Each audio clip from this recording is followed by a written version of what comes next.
Welcome to A1 TV Telugu news. నేను భువన. Details చూద్దాం. వైఎస్ఆర్సీపీ కనిగిరి నియోజకవర్గ ఇన్ఛార్జి దద్దాల నారాయణ యాదవ్ ఆధ్వర్యంలో చంద్రబాబు వెన్నుపోటుకు 2 ఏళ్ల పోస్టర్ను ఆవిష్కరించారు. ఎన్నికల హామీలను అమలు చేయడంలో కూటమి ప్రభుత్వం విఫలమైందని ఆరోపిస్తూ ప్రజలకు ఇచ్చిన హామీలను నెరవేర్చాలని డిమాండ్ చేశారు. ఈ నెల 4న మండల కేంద్రాల్లో టీడీపీ మేనిఫెస్టో కాపీలు, చంద్రబాబు, పవన్ కళ్యాణ్ సంతకాలతో ఉన్న బాండ్లను దహనం చేస్తామని ప్రకటించారు. కార్యక్రమంలో పలువురు పార్టీ నాయకులు, కార్యకర్తలు పాల్గొన్నారు. కన్ఫర్మ్ చేయడానికి కాదు కాబట్టి ఇదంతా టెక్నాలజీ బేస్డ్ కాబట్టి ఫోటో రికగ్నైజేషన్. అందుకే ప్రతి ఒక్కరూ మన ఓటర్కి మనం చెప్పాల్సింది ఏంటి అంటే ఖచ్చితంగా రీసెంట్గా తీసిన ఫోటో, ఒక నెలలో ఒక వారం ముందో అవసరమైతే కొత్త ఫోటో తీసుకొని అంటించాలి తప్పితే మనం ఎప్పుడు ఓల్డ్ ఫోటోను అవి గుర్తుపట్టలు లాంటి ఫోటోలు ఇస్తే మాత్రం ఫోటో ఆటోమేటిక్గా డిలీట్ అయిపోతుంది. 2002 జాబితాలో మ్యాపింగ్ కాక బంధుత్వం నిరూపించుకోలేక ధృవీకరణ పత్రాలు సమర్పించలేని వారు, అంటే అది మనం చెప్పాం కదా, మ్యాపింగ్ అనేది మ్యాండేటరీ. సో అది మన పేరెంట్స్ కాకపోయినా కానీ మన గ్రాండ్ పేరెంట్స్ కానీ వాళ్ళ పేరెంట్స్ కానీ ఎవరున్నా కానీ ఫలానా ఓటర్ డీటెయిల్స్ అనేవి మనం ఖచ్చితంగా ప్రూవ్ చేసుకోవాల్సిందే. అడ్రస్ ప్రూఫ్లు ఇవ్వాల్సిందే. లేకపోతే వాళ్ళు అడిగిన సంబంధిత 13 డాక్యుమెంట్లలో ఏదో ఒక 2 డాక్యుమెంట్లు అయినా సమర్పించాల్సిందే. బిఎల్ఓ మరియు బిఎల్ఎల్ చేత గుర్తింపబడిన ఓట్లు. ఇప్పుడు బిఎల్ఏలు కొన్ని ఊర్లలో కొన్ని బూతుల్లో ఒక 10 ఓట్లు, ఇక్కడ తమిళనాడు నుంచి వచ్చిన వాళ్ళు, కేరళ నుంచి వచ్చిన వాళ్ళు పొరపాటు ఎవరన్నా ఉన్నారు అనుకో, అవి గుర్తించిపోయి వాళ్ళు మ్యాప్ చేయలేదనుకో, అవి ఆటోమేటిక్గా డిలీట్ అయిపోతుంది. డీటెయిల్స్ చూద్దాం. పార్వతీపురం మన్యం జిల్లా సాలూరు రూరల్ మండలం దగసాగరం గ్రామం చిన్న వలసలో శక్తి టీం ఆధ్వర్యంలో సైబర్ క్రైమ్, పోక్సో చట్టం, బాల్య వివాహాలు, రాత్రిపూట జరిగే నేరాలు మరియు 112 అత్యవసర సేవలపై అవగాహన కార్యక్రమాన్ని నిర్వహించారు. ఈ కార్యక్రమంలో హెడ్ కానిస్టేబుల్ సీతయ్య, మహిళా పోలీస్ కానిస్టేబుల్ రాజహంస పాల్గొని ప్రజలకు అవగాహన కల్పించారు. గ్రామస్తులు పెద్ద సంఖ్యలో హాజరై తమ సమస్యలను అధికారుల దృష్టికి తీసుకువచ్చారు.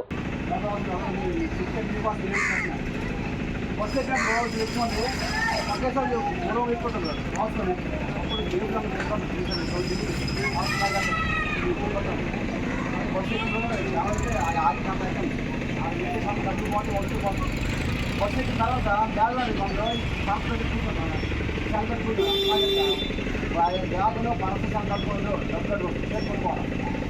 అట్లా ఎప్పుడు జాబ్ తీసుకోవాలి. రాష్ట్రంగా లైసెన్స్ ఇంకోటి ఊళ్ళో కావాలి డాక్టర్ మధ్యలో బండికి ఎక్కండి, మొత్తం ఎక్కండి, ఇది తెచ్చుకుంటే ఎక్కండి, మొత్తం మంది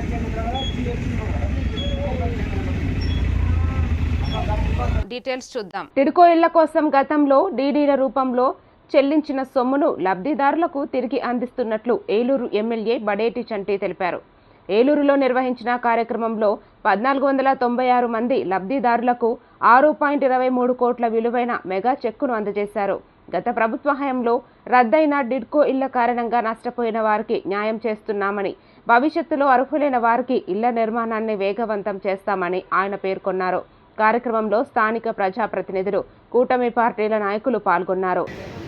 బ్యాంక్ నుంచి ఇచ్చేది కానీ ప్రభుత్వం నుంచి ఇచ్చేది కానీ ఆ రోజు 2019లో ప్రభుత్వం మారటం, తర్వాత వచ్చినటువంటి ప్రభుత్వం ఉన్నటువంటి పేదవాళ్ళ మీద కక్ష సాధింపు చర్యలుగా మరి టిడ్కో ఇల్లుని ఇవ్వకుండా దాని నిర్మాణాన్ని పుట్టుపరిచి నిర్మాణం ఉన్నటువంటి ఇల్లుని శిథిలావస్థకు చేర్చి ప్రభుత్వం మీద ఉంటే లేకపోతే పార్టీల మీద ఉంటే పార్టీల మీద కక్ష సాధింపు చేసుకోవాలి. కానీ పేద ప్రజల పైన కక్షపూరితమైనటువంటి ఆలోచన విధానాలను అవలంబించినటువంటి గత ప్రభుత్వం వైఎస్ఆర్ కాంగ్రెస్ ప్రభుత్వం, ఆ ప్రభుత్వం ఒక అధినేత వైఎస్ జగన్మోహన్ రెడ్డి గారు చాలా దుర్మార్గంగా వ్యవహరించి పేద ప్రజలు అక్కడ ఇక్కడ అప్పులు తీసుకొచ్చి వడ్డీలు తీసుకొచ్చి కట్టినటువంటి డబ్బులకి వారికి ఇవ్వాల్సినటువంటి ఇల్లు ఇవ్వక, డబ్బులు రిటర్న్ చేయక, వారి పేరున బ్యాంకులో లోన్లు వడ్డీలు పెరిగిపోయినటువంటి పరిస్థితి తీసుకొచ్చి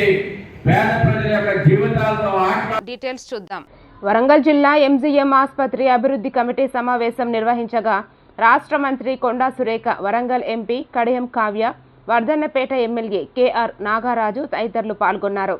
ఆసుపత్రిలో కొనసాగుతున్న అభివృద్ధి పనులు, వైద్య సేవల నాణ్యత, రోగులకు అందుతున్న సౌకర్యాలు, మౌలిక వసతుల మెరుగుదల మరియు భవిష్యత్తు అభివృద్ధి ప్రణాళికలపై సమీక్ష నిర్వహించారు. ప్రజలకు మరింత మెరుగైన వైద్య సేవలు అందించేందుకు అవసరమైన చర్యలు చేపట్టాలని సమావేశంలో నిర్ణయించారు.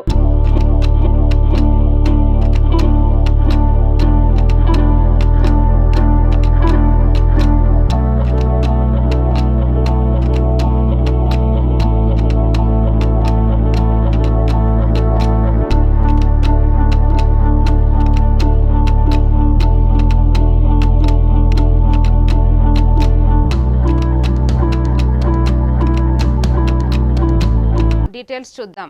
వైఎస్ఆర్ కాంగ్రెస్ పార్టీ ఎల్లప్పుడూ ప్రజల పక్షాన నిలుస్తుందని వైసీపీ మహిళా విభాగం రాష్ట్ర ప్రధాన కార్యదర్శి మాజీ డిప్యూటీ మేయర్ కోలగట్ల శ్రావణి అన్నారు. విజయనగరంలో చంద్రబాబు వెన్నుపోటుకు 2 ఏళ్ల పోస్టర్ను ఆవిష్కరించిన సందర్భంగా ఆమె మాట్లాడుతూ కూటమి ప్రభుత్వం ఎన్నికల హామీలను అమలు చేయడంలో విఫలమైందని విమర్శించారు. ప్రజలకు ఇచ్చిన హామీలను గుర్తు చేస్తూ ఈ నెల 4న మండల రెవెన్యూ కార్యాలయం వద్ద బాండు పత్రాల దహన కార్యక్రమాన్ని నిర్వహిస్తున్నట్లు తెలిపారు. కార్యక్రమంలో పార్టీ నాయకులు కార్యకర్తలు పాల్గొన్నారు. రేపు మండల కేంద్రాల్లో ఎంఆర్ఓ ఆఫీస్కి నిరసన కార్యక్రమం మరి చేయమని పెద్దలు ఆదేశించడం జరిగింది. దాని మేరకు రేపటి రోజున మరి ఎండి ఆఫీస్ దగ్గర నుండి ఎంఆర్ఓ ఆఫీస్ వరకు నిరసనగా ర్యాలీగా మరి సుమారుగా ఒక 300 మందితో మరి వెళ్ళడం జరుగుతుంది.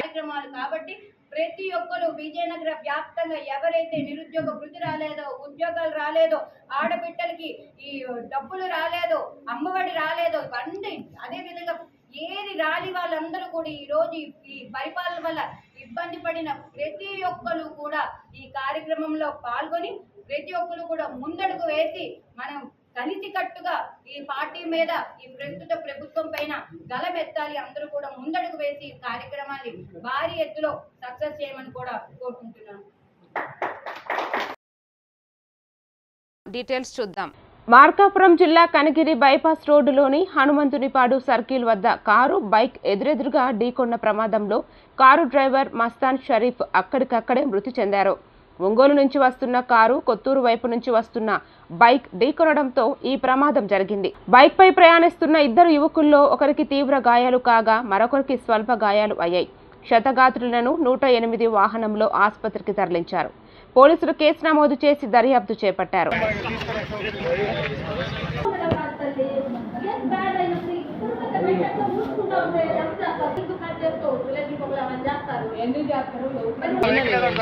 కొంచెం పక్కరండి.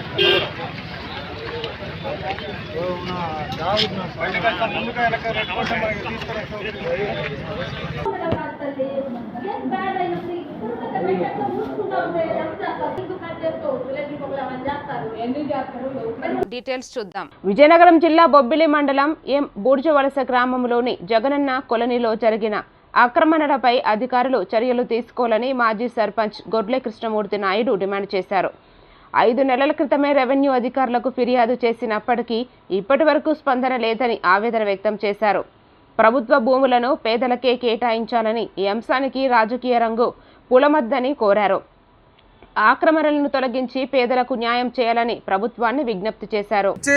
ఆ ప్లేస్లోకి వచ్చారు. వచ్చిన తర్వాత మేము దాని గురించి చర్చించడం జరిగిన తర్వాత ఆయన్ని మరి రాజకీయం గురించి మాట్లాడి బొద్దాన అప్పారావు గారు ఆయన్ని ఏదో తప్పుదారి పట్టించేటట్టు మాట్లాడడం జరుగుతుంది. అయ్యా అప్పారావు గారు, మీరు దయించి అది నిజంగా తప్పంటే మీరు ముక్తకంఠంతో ఖండించండి. రైట్ అంటే మీకు అక్కడే సాల్వ్ కప్పి సన్మానం చేసి మేమందరం పంపిస్తాం. ఇది దయచేసి పేదల భూమి పేదలకు అప్పచెప్పండి. మాకు వద్దు, ఎవరికి వద్దు. పేదల భూమి పేదలకు అప్పచెప్పండి. మేము కోరేది ఏంటంటే రేపు ప్రభుత్వ స్థలాలు పేదలకు ఇవ్వాలనుకునేటప్పుడు స్థలాలు లేకపోతే ఇబ్బంది పడతామని ఆ ఉద్దేశంతో మేము ఇదంతా చేయడం జరుగుతుంది తప్పించి ఏ ఒక్క రాజకీయ ఉద్దేశంతో కాదు. మీరు దయచేసి రాజకీయం గురించి దాన్ని రుద్దకండి, మాకు న్యాయం చేయండి. ఇది మీకు ఈ మీడియా ద్వారా కోరుకోవాల్సిన విషయం. రండి. డీటెయిల్స్ చూద్దాం. విజయనగరంలో టీడీపీ నాయకులు పత్రికా సమావేశం నిర్వహించి వైసీపీ చేస్తున్న తప్పుడు ప్రచారాలను ఖండించారు. టౌన్ పార్టీ అధ్యక్షుడు గంటా రవి మాట్లాడుతూ గత వైసీపీ పాలనలో ఒక్క టీచర్ పోస్టు కూడా భర్తీ కాలేదని విమర్శించారు. మాజీ డిప్యూటీ మేయర్ శ్రావణి మాట్లాడుతూ తాడిపూడి వెంచర్లో చెరువు కబ్జాపై వైసీపీ నేతలు సమాధానం చెప్పాలని ప్రశ్నించారు. కూటమి పాలనలో ప్రజలు సంతోషంగా ఉన్నారని, దాన్ని జీర్ణించుకోలేక వైసీపీ డైవర్షన్ రాజకీయాలు చేస్తోందని ఆరోపించారు. ఈ కార్యక్రమంలో పలువురు టీడీపీ నాయకులు పాల్గొన్నారు. ఎందుకంటే ప్రజలందరూ కూడా మీరు ఏదైతే గత 5 సంవత్సరాలు కూడా ఎంత దుర్మార్గంగా, ఎంత అరాచకంగా ప్రజల్ని పట్టి పీడించారో ప్రజలందరూ కూడా మీకు బుద్ధి చెప్పి 11 సీట్లకి మిమ్మల్ని పెట్టినప్పటికీ కూడా ఇప్పటికీ 2 ఏళ్ళు అయినా సరే మీకు ఇంకా కూడా పళ్ళు తెరవలేదని చెప్పేసి మరి ఈ పత్రిక ముఖంగా తెలియజేస్తున్నాం. ఎందుకంటే ఏ ప్రాంతానికి వెళ్ళా, ఏ మూలకి వెళ్ళా ఈ 2 ఏళ్ళలో తెలుగుదేశం ప్రభుత్వంలో మరి సుపరిపాలన ఏ విధంగా జరిగింది అనేది ప్రతి ఒక్క ప్రజలు కూడా చర్చించుకునే అవకాశం పరిస్థితి ఈరోజు రాష్ట్రంలో నెలకొంటే మీరు దాన్ని ఓరవలేక ఆలకించలేక డైవర్ట్ రాజకీయాల కోసం ఏదైతే ఇదే రకంగా కానీ ప్రభుత్వం మీద మంచి పేరు ప్రజల్లోకి వెళ్ళిపోతే రానున్న రోజుల్లో మా భవిష్యత్తు ఏంటి, మా మనుగడ ఏంటి, మా పార్టీ పరిస్థితి ఏంటి అని మీరందరూ కూడా ఒక దుర్మార్గమైన ఒక ఆలోచనతో ఇలాంటి కార్యక్రమాలు, ఇలాంటి కరపత్రాలు విడుదల చేస్తున్నారని చెప్పేసి వైఎస్ఆర్ పార్టీ నాయకులకు అందరూ కూడా తెలియజేస్తున్నారు. డీటెయిల్స్ చూద్దాం. వరంగల్ జిల్లా నర్సపేట పట్టణంలోని అన్నపూర్ణ ఎస్ఎల్ఎఫ్ మహిళా సంఘంలో అవినీతి జరిగిందని ఆరోపణలు 4వ వార్డు కౌన్సిలర్ బీరం భరత్ రెడ్డి ఖండించారు. సంఘంలో 220 మంది సభ్యులు 22 గ్రూపులు ఉన్నాయని తెలిపారు. ఎలాంటి అవకతవకలు జరగలేదని స్పష్టం చేస్తూ తప్పుడు ఆరోపణలు చేస్తున్న వారిపై కఠిన చర్యలు తీసుకోవాలని డిమాండ్ చేశారు. కార్యక్రమంలో టీఎల్ఎఫ్ నాయకులు, మహిళా సంఘం ప్రతినిధులు, సభ్యులు పాల్గొన్నారు. నా పేరు నీరజ. ఎస్ఎల్ఎఫ్ వచ్చి ప్రతి సంవత్సరం 2006 నుంచి ఇప్పటి వరకు ప్రతి ఇయర్ మనకు ఆడిట్లో నివేదికలు ఉంటాయి. ప్రతి సంవత్సరం ఆడిట్ నివేదికల ద్వారా అన్నీ బరాబరి ఉన్నాయి. వాళ్ళ సంఘాలకు, వాళ్ళ కుటుంబ సభ్యుల సంఘం గురించి ఆమె 25వ తారీఖున గొడవ చేయడం జరిగింది. ఎస్ఎల్ఎఫ్ ప్లేస్ ఎస్ఎల్ఎఫ్ నా పేరు మీద రిజిస్ట్రేషన్ చేసుకున్నాను, దొంగ ప్రచారం ఇచ్చింది ఈ మధ్య కాలంలో. అయినా కూడా నేను వాళ్ళ తెరుగుపోలేదు. ఎన్ని చేసినా ఈ మోకుంటానని మొన్న గత ఈ నెల అనగా మే నెల 25వ తేదీన నేను గ్రూప్ మీటింగ్స్ పెట్టడం అయింది. 99 డేస్ ప్రోగ్రాంలో మీటింగ్ పెట్టమని మా పై అధికారులు పెడితే ఆ రోజు వచ్చి అంత లూజ్ టాక్ చేసి మళ్ళీ వీడియో తీస్తేనే నేను బరాబర్ చేస్తాను, అంత చూస్తాను పోయింది. గోళీలు వేసుకుంటే దాన్ని హాస్పిటల్ తీసుకుపోయి ఆడబండ పెట్టి ఈ యొక్క మహిళా సంఘాల ద్వారా అయిన గొడవలనే ఈమె ఆత్మహత్య యత్నం చేసుకున్నది అనే ఒక చిన్న వీడియోలు క్రియేట్ చేసి పక్కెంబటే ఉండి ఆ మాట్లాడుతున్న కరుణాకర్కు సమాచారం అందించుకుంటూ ఈ యొక్క విధంగా మహిళా సంఘాలను చాలా ఇబ్బంది పెడుతున్నారు ఈ బీరం నాగిరెడ్డి గారు. దీనికి అధికారులు స్పందించి మన మున్సిపల్ కమిషనర్ గారు, కలెక్టర్ గారు కూడా ఈ విషయం మీద స్పందించాలని మేము తెలియజేస్తాను. ఇటువంటి వారి మీద, మహిళా సంఘాల మీద, మహిళల మీద వాళ్లకు వచ్చే బెనిఫిట్స్ను ఇబ్బంది పెట్టే ప్రయత్నం చేసే వారి మీద చట్టపరమైన చర్యలు తీసుకోవాలని కోరుతా ఉన్నాం. డీటెయిల్స్ చూద్దాం. ప్రకాశం జిల్లా కందుకూరులో వైఎస్ఆర్సీపీ ఆధ్వర్యంలో బిఎల్ఏల అవగాహన సదస్సు నిర్వహించారు. ఈ సందర్భంగా పార్టీ ఇన్ఛార్జి బుర్రా మధుసూదన్ యాదవ్ మాట్లాడుతూ ప్రత్యేక సమగ్ర ఓటర్ల సవరణ కార్యక్రమంలో ప్రతి ఓటును జాగ్రత్తగా మ్యాపింగ్ చేయాలని సూచించారు. ఫోరం 6, 7, 8 దరఖాస్తుల పరిశీలనలో అప్రమత్తంగా ఉండాలని తెలిపారు. బిఎల్ఓలు ఇంటింటా ఓటర్ల వెరిఫికేషన్ చేపట్టే సమయంలో బిఎల్ఏలు సమక్షంలో ఉండాలని సూచించారు. రాబోయే ఎన్నికల దృష్ట్యా ఓటర్ల జాబితా సవరణను బాధ్యతగా తీసుకోవాలని పిలుపునిచ్చారు. వాళ్ళది మనకు అనవసరం. ఎందుకంటే ఇప్పుడు మనం తెలుసుకున్నాం. నేనంటే మీకు తెలిసింది, మీరు నాకు తెలిసింది. ఇంకా మధ్యలో మనకెందుకు చెప్పండి? జగన్మోహన్ రెడ్డి గారు సీట్ నాకు ఇస్తారు, నేను మీకు అందుబాటులో పనిచేస్తాను. మన సీట్ జగన్మోహన్ రెడ్డి గారికి కానుకగా ఇవ్వాలి. అది మనందరి బాధ్యత. ఈ కార్యక్రమం జరగాలి అంటే ఓట్లు వేసేవాళ్ళు కావాలి. అడుదిరిగి మళ్ళీ ఆడకే వచ్చేసింది. ఓట్లు వేసేవాళ్ళు కావాలి. ఓట్లు మీరైతే సరిపోదు కదా. ప్రతి బూత్లో నాకు మెజార్టీ రావాలి. మెజార్టీ రావాలంటే మన ఓట్లన్నీ మనం నిలబెట్టుకోవాలి. వాళ్ళు తీసేస్తారు, టీడీపీ వాళ్ళు, కూటమి వాళ్ళు. అవన్నీ ఫైట్ చేసి నిలబెట్టుకుంటే తప్పకుండా కందుకూరులో, స్కందగిరిలో వైఎస్ఆర్ కాంగ్రెస్ పార్టీ జెండా ఎగురుతుంది. డీటెయిల్స్ చూద్దాం. మైలర్దేవ్పల్లిలో యూనియన్ బ్యాంకులో చంద్రాయగుట్ట ఫైర్ స్టేషన్ ఆధ్వర్యంలో ఫైర్ సేఫ్టీ అవగాహన కార్యక్రమం నిర్వహించారు.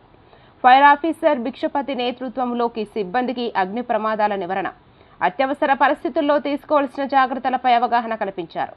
అగ్నిమాపక పరికరాల వినియోగంపై సూచనలు చేస్తూ ఫైటర్లు ప్రాక్టికల్ డెమో నిర్వహించారు. అగ్ని ప్రమాదాల సమయంలో ఎలా స్పందించాలో వివరించారు. అవగాహనతోనే ప్రమాదాలను నివారించవచ్చని అధికారులు పేర్కొన్నారు. तो ये पाउडर मारने से क्या होगा, जितना जला बस उतना ही खराब होता, जो बच गया सो सेफ रहता. ये फायर एक्सटिंग्विशर्स आप लोगों के लिए बहुत इंपॉर्टेंट है. इसको हमेशा अपने पास ऑफिसों में मेंटेनेंस इसको बता के इसको कैसा यूज़ करना. इसको यूज़ करने का तरीका क्या है? सबसे पहले फायर एक्सटिंग्विशर को मीटर गेज देखना है. दिख रहा मीटर गेज, इसके अंदर का मीटर गेज देखना है. ये मीटर गेज पे क्या है? नीडल है. एक नीडल है. नीडल क्या है? ग्रीन के ऊपर है. ग्रीन पे है तो समझना चाहिए वर्किंग कंडीशन में. रेड पे आ गया तो नॉट वर्किंग है। इसको ईयरली क्या मालूम है मेंटेनेंस रहता है इसका, जो इसके अंदर जो पाउडर है। డీటెయిల్స్ చూద్దాం. నిజామాపేట మండల కేంద్రంలో రేణుకా ఎల్లమ్మ ఆలయంలో మాజీ మంత్రి సిద్దిపేట ఎమ్మెల్యే హరీష్ రావు 54వ జన్మదిన వేడుకలను బీఆర్ఎస్ శ్రేణులు ఘనంగా నిర్వహించారు. ప్రత్యేక పూజలు నిర్వహించి కేక్ కటింగ్ చేసి సంబరాలు జరుపుకున్నారు. హరీష్ రావు ఆయుర ఆరోగ్యాలతో ఉండాలని, భవిష్యత్తులో మరిన్ని ఉన్నత పదవులు అధిరోహించాలని ఎల్లమ్మ తల్లిని ప్రార్థించినట్లు నాయకులు తెలిపారు. కార్యక్రమంలో బీఆర్ఎస్ నాయకులు, కార్యకర్తలు పెద్ద సంఖ్యలో పాల్గొని జన్మదిన శుభాకాంక్షలు తెలియజేశారు. గారి జన్మదిన వేడుకలు నిజాంపేట ఎల్లమ్మ ఆధ్వర్యంలో జరుపుకున్నాము. హరీష్ అన్న ఆరోగ్యంగా ఉండాలని, ఎంతో ఎత్తుకెదగాలని మా ఆశ. జై హరీష్ అన్న. ప్రసిద్ధిగాంచిన స్థానిక ఎల్లమ్మ తల్లి దేవాలయ ప్రాంగణంలో హరీష్ రావు గారి పుట్టినరోజు వేడుకలు నిర్వహించడం జరిగింది. స్థానిక బీఆర్ఎస్ పార్టీ ఆధ్వర్యంలో వారికి ఆ ఎల్లమ్మ కృప ఎల్లవేళలా ఉండి వారు ఇంకా ఎన్నో పదవులు అధిరోహించాలని, ఇంకా ఎత్తుకెదగాలని, తెలంగాణ ప్రజలకు ఇంకెంతో సేవ చేయాలని ఆ ఎల్లమ్మ తల్లి వారికి పరిపూర్ణ ఆయుర ఆరోగ్యాలు ప్రసాదించాలని కోరుకుంటూ మరొకసారి హరీష్ రావు గారికి నిజాంపేట మండల ప్రజల తరఫున జన్మదిన శుభాకాంక్షలు. జై హరీష్ అన్న. జై హరీష్ అన్న. డీటెయిల్స్ చూద్దాం. నాగర్ కర్నూలు జిల్లా ఊర్కొండ మండలం రామరెడ్డిపల్లి చెరువులో వేల సంఖ్యలో చేప పిల్లలు అకస్మాత్తుగా మృతి చెందడం కలకలం రేపింది. చేపల పెంపకందారులు చెరువు వద్దకు వెళ్లి చేపలు నీటిపై తేలి ఉండటాన్ని గుర్తించారు. ఈ ఘటనతో తమకు సుమారు 8 లక్షల వరకు నష్టం వాటిల్లిందని బాధితులు ఆవేదన వ్యక్తం చేస్తున్నారు. చేపల మరణానికి నీటి కాలుష్యమా లేక మరేదైనా కారణమా అన్న కోణంలో పోలీసులు దర్యాప్తు చేపట్టి నీటి నమూనాలను పరీక్షలకు పంపారు. ప్రభుత్వం వెంటనే ఆదుకోవాలని బాధిత కుటుంబాలు కోరుతున్నారు. గవర్నమెంట్ కాకుండానే మేము కైకలూరు పోయి సీడ్ తెచ్చుకున్నాము. ఆ సీడ్ అనేది దాని కాస్ట్ వచ్చేసి మొత్తం 3 లక్షల పైన పైచలకు వచ్చింది మాకు ఖర్చు. దాని ఇంట్రెస్ట్లు అన్నీ చాలా వరకు మేము నష్టపోయినాం. అయితే మేము ఈ మృగశిర కార్తీకి చేపలు పడదామని మేము తయారైనాం. అది మొన్న 4 రోజుల క్రితం దగ్గర ఒకటే నైటు మేము ఉదయం చూస్తే బాగున్నాయి. మరుసటి రోజు ఉదయం మేము వెళ్ళి చూస్తే దగ్గర ఒక 10 టన్నుల చేప మొత్తం చనిపోయి పైకి తేలడం జరిగింది. మాకు ఏం చేయాలో దిక్కుతోచని పరిస్థితిలో మేమున్నాం. మేము అందరం ఇప్పుడు మా పరిస్థితి బాధాకరం. చాలా నష్టపోయినాం. దగ్గర ఒక 7-8 లక్షల చేపల విషయంలో అమౌంట్ వచ్చేది మేము లాస్ అయిపోయినాం. మాకేం చేయాలో అర్థమవుతలేదు. ఈ ప్రభుత్వం సహకరించి మాకు ఏదన్నా ఆర్థిక సాయం చేయగలరని మనసారా. డీటెయిల్స్ చూద్దాం. నారాయణపేట జిల్లా మక్తల్లో ముఖ్యమంత్రి రేవంత్ రెడ్డి పర్యటన నేపథ్యంలో కట్టుదిట్టమైన భద్రతా ఏర్పాట్లు చేసినట్లు జిల్లా ఎస్పీ డాక్టర్ వినీత్ తెలిపారు. మొత్తం 600 మంది పోలీసులు సిబ్బంది బందోబస్తు విధుల్లో నియమించినట్లు వెల్లడించారు. హెలీప్యాడ్ నుంచి పర్యటన ప్రాంతాల వరకు 11 సెక్టార్లుగా విభజించి భద్రతా చర్యలు చేపట్టారు. Bomb squad, dog squad, traffic patrolling బృందాలను మోహరించారు. ప్రజలకు అసౌకర్యం కలగకుండా అప్రమత్తంగా విధులు నిర్వహించాలని పోలీసులు సిబ్బందికి సూచించారు. చాలా ఇలాంటి చిన్న మైనర్ పాయింట్స్ ఉన్నాయి. రోడ్ మీద ఉన్న వాళ్ళు చాలా జాగ్రత్తగా అప్రమత్తంగా ఆ 20 మినిట్స్ అప్ అండ్ బ్యాక్ మీ సేవలో రిక్వైర్మెంట్ ఉంది. కొన్ని ఆఫీసర్స్ ఏం చేస్తారు, మెయిన్ అవసరం లేదు, అలాంటి ఏమి ఉండదు. ప్రతి ఒక్కరు స్టైల్ ఆఫ్ వర్కింగ్ మనం మీకు బ్రీఫ్ చేసేస్తాము. నువ్వు contribute to the entire system such రేపు ప్రోగ్రామ్ సక్సెస్ అయినా. దాదాపు 5 మంత్రులు కూడా వస్తున్నారు హైదరాబాద్ నుంచి. సో నియర్లీ క్యాబినెట్ కూడా ఉంటుంది. డిప్యూటీ సీఎం గారు వస్తున్నారు, ఇరిగేషన్ మంత్రి గారు, జిల్లా ఉత్సవాలు మంత్రి గారు వస్తున్నారు. కంప్లీట్ 4 to 5 ఆల్మోస్ట్ క్యాబినెట్ కూడా ఉంటుంది. సో అందరూ కూడా మన తెలంగాణ పోలీస్ కొత్త డీజీపీ సార్ కూడా వచ్చారు. వాళ్ళు కూడా సీఎం ప్రోగ్రామ్ మా డిపార్ట్మెంట్ అబ్జర్వేషన్ ఉంటారు. డీటెయిల్స్ చూద్దాం. తెలంగాణపై పవన్ కళ్యాణ్ చేసిన వ్యాఖ్యలను పెద్దపల్లి ఎంపీ గడ్డం వంశీకృష్ణ తీవ్రంగా విమర్శించారు. తెలంగాణ రాష్ట్ర సాధన కోసం ఉద్యమం జరుగుతున్న సమయంలో పవన్ కళ్యాణ్ ఎక్కడ ఉన్నారని ప్రశ్నించారు. తెలంగాణను అవమానించిన శక్తులతో రాజకీయంగా కలిసి నడుస్తూ ఇప్పుడు తెలంగాణపై ప్రేమ చూపించడం రాజకీయ నాటకమని ఆరోపించారు. తెలంగాణ కోసం పోరాడింది, రాష్ట్రాన్ని సాధించింది కాంగ్రెస్ పార్టీనే అని పేర్కొన్నారు. తెలంగాణ హక్కులు ఆత్మగౌరవం విషయంలో కాంగ్రెస్ పార్టీ ఎప్పటికీ రాజీ పడదని స్పష్టం చేశారు. పవన్ కళ్యాణ్ గారి ప్రెస్ కాన్ఫరెన్స్ లో తెలంగాణ కోసం మేము బరాబర్ వాయిస్ లేపుతాము, మేము గలం ఊపుతాము, తప్పకుండా మేము తెలంగాణ కోసం మేము న్యాయం చేస్తామని చెప్పి వారు ప్రెస్ కాన్ఫరెన్స్ లో చెప్పడం జరిగింది. ఒక ప్రశ్న నేను అడగదలుచుకుంటున్నాను పవన్ కళ్యాణ్ గారిని. మీరు ఎట్లయితే చంద్రబాబు నాయుడు గారిని, బీజేపీ నరేంద్ర మోడీ గారిని బండబూతులు తిట్టి గత 10 సంవత్సరాలు మీ ఎంటైర్ క్యాంపెయిన్ బీజేపీ మీద మళ్ళా చంద్రబాబు నాయుడు మీద మీరు ఎట్లయితే విమర్శలు చేసినారో, మళ్ళీ ఎలక్షన్ ముందు వాళ్ళతోటే పొత్తు పెట్టుకొని ఏదైతే మీరు ఆంధ్రప్రదేశ్ డిప్యూటీ సీఎం గా ఈరోజు మీరు కూర్చున్నారో, తెలంగాణ అగేన్స్ట్ ఆంధ్ర నాయకులు ఏదైతే టీడీపీ మహాసభలో తెలంగాణ పదము డిక్షనరీలో లేదని చెప్పి ఏదైతే కించపరిచి మాట్లాడినారో, మళ్ళీ బీజేపీ ఎంపీ తేజస్వి సూర్య తెలంగాణ పాకిస్తాన్ తోటి ఎప్పుడైతే పోల్చిందో అప్పుడు మీరు ఏడవలేరు సార్, మీ వాయిస్ ఎందుకు లేపలేదు సార్? ఇప్పుడు మీరు మేము తెలంగాణ కోసం ఇది చేస్తాం అది చేస్తాం అంటే నిజంగా ప్రజలని మబ్బు పెట్టి కేవలము సిబిఎన్ మోడీ గారి బీ టీం లెక్క కనపడుతుంది కానీ